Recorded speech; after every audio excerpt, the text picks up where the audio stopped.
12 प्रकार के तप में 6 बाह्य तप होते हैं, 6 प्रकार के अंतरंग तप होते हैं। उनका ही यहाँ पर एक एक चौपाई में संक्षेप से स्वरूप बताया जा रहा है। सबसे पहले बाह्य तप में आता है अनशन तप। लिखा है कि 1 दिन से लेकर के 12 वर्ष, 1 वर्ष तक का, 1 दिन से लेकर के 1 वर्ष तक का भी अनशन तप किया जा सकता है। समझ आ रही है? उत्कृष्ट इतना ही होता है जिसको बाहुबली भगवान ने किया। समझ आ रहा है? मूलाचार वगैरह में तो यहाँ तक लिखा है कि संकल्प केवल 6 महीने का ही एक बार लिया जाता है, उत्कृष्ट। समझ आ रहा है? तो ये भी संभव है कि बाहुबली भगवान ने 6 महीने का पहले एक बार संकल्प लिया हो, बाद में वो पूरा होने पर फिर एक बार 6 महीने का संकल्प ले लिया हो। अब उनके भीतर की बात तो भगवान ही जाने। समझ आ रहा है? ये भी नियम है कि उत्कृष्ट 6 महीने का ही संकल्प लिया जा सकता है, इससे ज़्यादा नहीं। और यहाँ पर लिखा है 1 वर्ष तक, तो वो 1 वर्ष कुल मिलाकर के इतना ही हो सकता है, इससे जो है अधिक का अनशन नहीं होता है ना। ये इसको बोलते हैं 4 प्रकार के आहार के त्याग के साथ, है ना। ये अनशन तप में किसी भी प्रकार का पानी भी नहीं लेना होता है। समझ आ रहा है? आप लोग तो कुल्ला भी करते रहते हो और अनशन भी चलता रहता है, मुंह में पानी डालना ही नहीं, कुल्ला भी नहीं करना। समझ आ रहा है? तब वो सही अनशन होता है। पानी तो मुंह में लगाना भी नहीं, न बाहर न भीतर। समझ आ रहा है? बाहर लग जाए तो कोई बात नहीं, भीतर तो कभी लगाना ही नहीं। तो कुल्ला करना भी एक तरह से उस अनशन को खंडित करना है। समझ आ रहा है? हाँ, तो ये भी चीज़ आपको पता होनी चाहिए। बहुत से लोगों को पता नहीं होता है। पानी भी पीते रहते हैं सुबह दोपहर शाम, है ना। बहुत से गृहस्थ और व्रत भी करते रहते हैं, तो वो उनकी अपनी शक्ति अनुसार हो सकता है, लेकिन परफेक्ट जो अनशन होता है वो कैसे होता है? जैसे मुनि महाराज करते हैं, 4 प्रकार के आहार का पूर्णतया त्याग, है ना। तो इससे क्या होता है? राग की कमी आती है, इससे राग का विनाश होता है। भोजन से राग हटता है तो शरीर से भी राग हटता है। तो राग का नाश करने के लिए ये अनशन तप जिनेंद्र भगवान ने कहा है। दूसरा होता है अमोदर तप। ऊनोदर तप में क्या आता है? भूख से आधा खाना, है ना। अब आपको अपने पेट का पता रहता है, कब आपका पेट आधा हो गया, कब पौना हो गया, कब चौथाई हो गया, है। वो लिखा है कि पौन, चौथाई, आधा, अथवा 1 ग्रास अथवा 1 कण। समझ आ रहा है? 1 कण चावल देखा, चावल का 1 पीस बस खा लिया बस और आ गए। उससे क्या होगा महाराज? यही तो देखना क्या होगा। समझ आ रहा है? जितना हमने ले लिया वो तो ले लिया, और जो नहीं लिया अब उसको, जो भूख है उसको समता से सहन करना। उससे क्या होगा? यहाँ एक चीज दी गई है, बहुत अच्छी चीज है। जो लोग कहते हैं महाराज हमें आलस बहुत आता है, आलस बहुत आता है, तुम लोग जो है ना जरूरत से ज्यादा तो खाते हो, है ना, और फिर खा करके एसी की हवा में बैठे रहते हो, तो आलस नहीं आएगा तो क्या आएगा?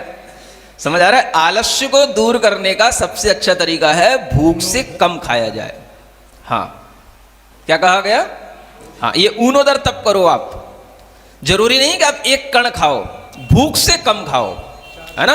अगर आप 4 रोटी खाने की क्षमता रखते हो तो 3 खा के देखो। समझ आ रहा है?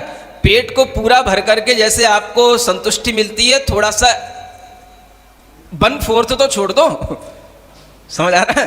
तो इतना भी यदि आपसे बनेगा तो भी आप देखोगे कि आपके आलस्य में कमी आएगी।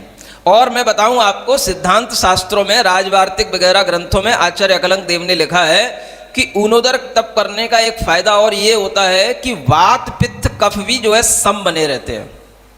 समझ आ रहा है? ज्यादा भोजन करने से वात भी बढ़ती है और कफ भी बढ़ता है, ये भी ध्यान रखना।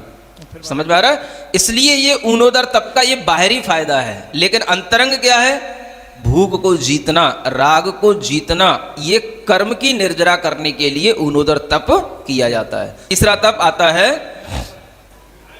वृत्ति परिसंख्यान तप। वृत्ति परिसंख्यान नाम का तप होता है प्रतिज्ञा करके भोजन ग्रहण करना, है ना, कि हमें आज इस मोहल्ले में मिलेगा तो मैं भोजन करूंगा, आज हमें उस घर में मिलेगा तो भोजन करूंगा, आज मैं यहाँ से दूसरी कॉलोनी में जाऊंगा, अगर वहाँ मिल गया तो भोजन करूंगा, अन्यथा हाँ नहीं करूंगा। तो क्या हो गया? वैसे ऊनोदर उपवास होता था, इस निमित्त से उपवास करूंगा। तो ये कहलाता है वृत्ति परिसंख्यान नाम का तप, है ना। ये तप होता है रोजाना। अगर हम कोई विशेष आकड़ी लेते हैं, विशेष विधि लेते हैं तो वो क्या कहलाता है? तप, है ना, और नहीं है तो सामान्य से जो मुनि महाराज एक बार भोजन करने का नियम है, तो एक बार भोजन करना है, उनको जाना है, तो उसमें कोई सामान्य आकड़ी सामान्य नियम से भी वो अपना काम चला सकते हैं। तो ये तप कहलाते हैं। चौथा तप होता है लवड़ा रस परित्याग नाम का तप। ये रस होते हैं 6। कितने होते हैं पता है कि नहीं? दूध घी, नहीं दूध दही, तेल घी और मीठा नमक, बस इतनी सी तो बात है। दूध दही तेल घी और मीठा नमक, बस ऐसे 2-2 के जोड़े बना लो, 6 रस होते हैं। इन 6 रसों में से आप अगर एक रस का भी त्याग कर देते हैं तो एक रस के त्यागी हो जाते हैं। 2 रस का त्याग कर दो तो 2 रस का भी त्याग कर सकते हो। 5 रसों का त्याग कर दो तो 5 रसों का भी त्याग कर सकते हो। कभी कभार 6 रसों का भी त्याग करके भोजन किया जा सकता है।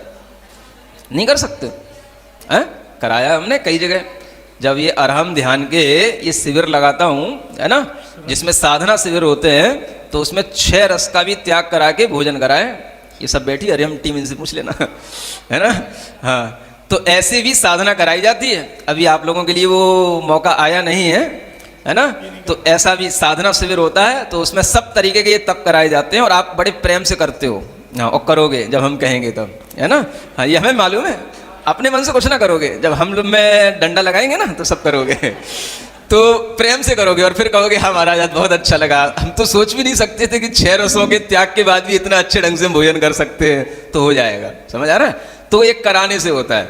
तो ऐसा ये रस परित्याग क्या करता है? इंद्रियों में जो हमारे मद आ जाता है, समझ में आ रहा है, इंद्रियां हमारी उच्छृंखल हो जाती हैं। उन इंद्रियों की मदता को ये कंट्रोल करता है ना। इंद्रियां शांत होती है, मन इससे शांत होता है रस परित्याग करने से। जितना रसदार, जितना ज़्यादा भुजा हुआ तेल घी का तला हुआ, जितना ज़्यादा राजसी भोजन करोगे उतना ही ज़्यादा इंद्रियां उत्तेजित होंगी। समझ आ रहा? उतने ही आपके भाव आपके कंट्रोल से बाहर होंगे। इसलिए यह इंद्रियों के दमन करने के लिए इस तरह के तप किए जाते हैं। इससे कर्म की निर्जरा भी होती है और हमारे परिणाम भी अच्छे बने रहते हैं। विविक्त शय्यासन नाम का तप कहलाता है। ध्यान की सिद्धि करने के लिए किया जाता है। माने ऐसे स्थान पर रहो जो बिल्कुल शून्य स्थान है। घर में बैठ के ध्यान नहीं होता, समझ आ रहा है। जहाँ कोई पहुँच ना पाए, किसी के आने की आहट भी ना मिले, ऐसी स्थान पर, एकांत स्थान पर बैठ करके ध्यान करना होता है ना। उसी स्थान पर बैठ करके शयन होना, ऐसी एकांत स्थान पर आसन लगाना, तभी जा करके ध्यान होता है। समझ आ रहा है। तो ये जो है विविक्त शय्यासन कहलाता है। अब ये विविक्त शय्यासन तभी संभव है जब आप अपना पिंड दूसरे से छुड़ा पाए। पिंड जानते हो? नहीं बोलते? हाँ, इनसे पिंड ही नहीं छूटता। समझ आ रहा है। ऐसे ही मुनि महाराज भी सोचते हैं समाज से पिंड ही नहीं छूटता। समझ आ रहा है। कभी भी कहीं भी थोड़ा सा भी टाइम ज़्यादा लग जाए तो बस शुरू हो जाते हैं। कितना ही एकांत में बैठे हो, शुरू हो जाते हैं उदक चंदन तंदुल पुष्प के। समझ आ रहा है। तो ये जो है आपसे बचकर के ही ध्यान संभव है। और उसके लिए जब समय निकालना होता है तो मुनि महाराज को बहुत सोचना पड़ता है कि ये समाज के बीच में से समय कब निकले जब इस तरह के ध्यान कर पाए। सुन रहे हो? तो आप लोग भी सहयोगी बना करो।